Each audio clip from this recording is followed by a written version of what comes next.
അപ്പോൾ കാവ്യമാധവൻ വന്നു.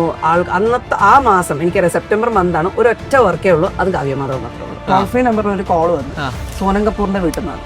ഇവരെ ഞാൻ റിയൽ ആയിട്ട് കാണുക. ഇവര് നമ്മൾ പല സെലിബ്രിറ്റീസും ഭയങ്കര അടിപൊളി നടന്ന അവരെ റിയൽ ആസ് എ മദർ ഞാൻ കാണുകയാണ്. ഈ കാണുന്നൊക്കെ സോഷ്യൽ മീഡിയ ആണ്.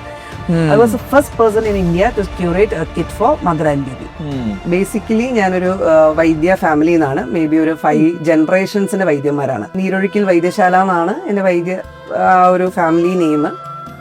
ഐ ഫെൽ സംതിങ് ലൈക്ക് നമുക്കൊരു ഒരു പേരുണ്ട് അതിന്. there was something big was happening that time.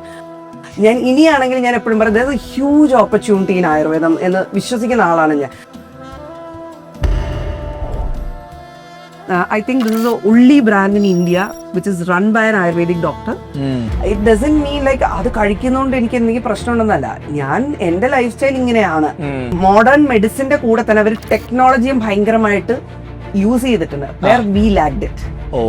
അതാണ് ഞാൻ മനസ്സിലാക്കുക. അത് ആയുർവേദത്തിലും ചെയ്തിരുന്നെങ്കിൽ we would have something to do right now. കൊച്ചിനെ കുളിപ്പിക്കാൻ വരുന്ന ഒരു പ്രായമുള്ള ചേച്ചി, ഇത് തന്നെയാണ് ഞങ്ങളുടെ ശാപം. ഇന്നത്തെ കാലത്ത് പറഞ്ഞാൽ വീട്ടുജോലിക്ക് പോകുന്ന ചേച്ചിമാര് വരെ age was the only criteria for പ്രസവരക്ഷ എന്ന് ഞാൻ മനസ്സിലാക്കി.